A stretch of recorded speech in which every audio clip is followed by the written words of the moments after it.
Hello student, आप कैसे हैं? हिंदी क्लासेस में आपका स्वागत है। आज जो पद पढ़ाने जा रहे हैं उस पद का नाम है मेघ आए। इसके रचयिता सर्वेश्वर दयाल सक्सेना है। हिंदी के सुविख्यात कवि सर्वेश्वर दयाल सक्सेना का जन्म बस्ती उत्तर प्रदेश जिले में सन 1927 में हुआ। उन्होंने प्रारंभिक तथा विद्यालयी शिक्षा बस्ती जिले से प्राप्त किए। बीए तथा एमए की उपाधियां इलाहाबाद विश्वविद्यालय से की। इनकी रचनाएं हैं सर्वेश्वर दयाल सक्सेना की प्रमुख रचनाएं हैं काठ की घंटियां, बांस का फूल, एक सोनी नाव, गर्म हवाएं, कुआनो नदी, जंगल का दर्द और खूंटियों पर टंगे लोग। काव्यगत विशेषता है सर्वेश्वर दयाल सक्सेना रोमानियत, श्रृंगार, सौंदर्य और प्रकृति प्रेम के कवि हैं। उन्होंने प्रकृति के बहुत सुंदर चित्र प्रस्तुत किए हैं। पहला पद है मेघ आए बड़े बन ठनके संवर के, आगे आगे नाचती गाती बिहार चली, दरवाजे खिड़कियां खोलने लगी गली गली, पाहुन जो आए हों गांव में शहर के, मेघ आए बड़े बन ठनके संवर के। बयार का अर्थ होता है हवा, पाहुन का अर्थ होता है मेहमान। कभी कहता है लो बादल बड़े सज धज के और सुंदर वेश धारण करके आ गए हैं। उनकी आगे आगे नाचती गाती हवाएं चल रही हैं। मनोरम मेघों को देखने के लिए गली गली में दरवाजे खिड़कियां खुलने लगे हैं। ऐसा लगता है जैसे गांव में शहर के मेहमान सज धज कर आए हों। बादल इस प्रकार बन संवर कर आ गए हैं, अर्थात आशय यह है कि वर्षा ऋतु आ गई है। बादल आकाश में सज गए हैं, हवा भी मस्ती से चलने लगी है। लोगों ने वर्षा की प्रतीक्षा में अपने घर के दरवाजे खिड़कियां खोल दिए हैं। सब और बादलों के बरसने की चाह है। अगला है पेड़ झुक झांकने लगे गर्दन उचकाए, आंधी चली धूल भागी घाघरा उठाए, बाकी चितवन उठा नदी ठिठकी घोघट सरकी, मेघ आए बड़े बन ठनके संवर के। उचकाए का अर्थ होता है ऊंची किए हुए। घाघरा गांव की बालाओं के द्वारा पहने जाने वाला एक भारी वस्त्र। बाकी चितवन तीखी नजर। ठिठकी का अर्थ होता है हैरान होकर रुकी। कभी कहता है बादल आकाश में संवर कर आ गए हैं। उधर आंधी चलने लगी है।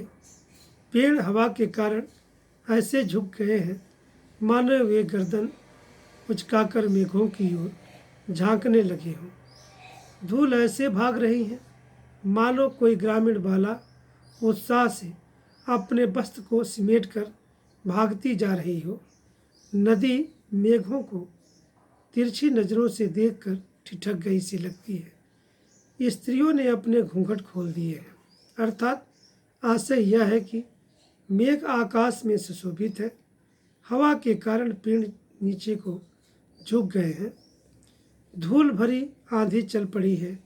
ऐसे समय में नदी का मोड़ बड़ा सुहावना लग रहा है।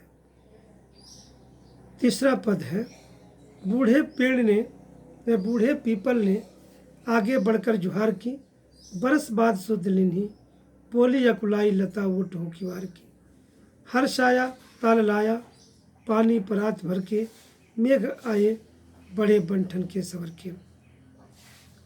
जुहार का अर्थ होता है आदरपूर्वक नमस्कार की। शुद्ध का अर्थ होता है याद। अकुलाई का अर्थ होता है प्यासी व्याकुल। ओट होना छिपना। किवार दरवाज़ा। हर्षाया खुश होना। ताल तालाब।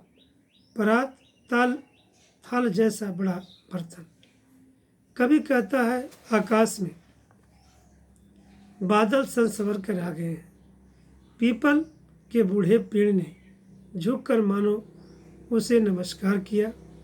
गर्मी से व्याकुल लता किवाड़ के पीछे छिपकर मानो उलाहने के स्वर में बोली, रे मेघ, तुमने तो वर्ष भर बाद हमारी सुध ली है।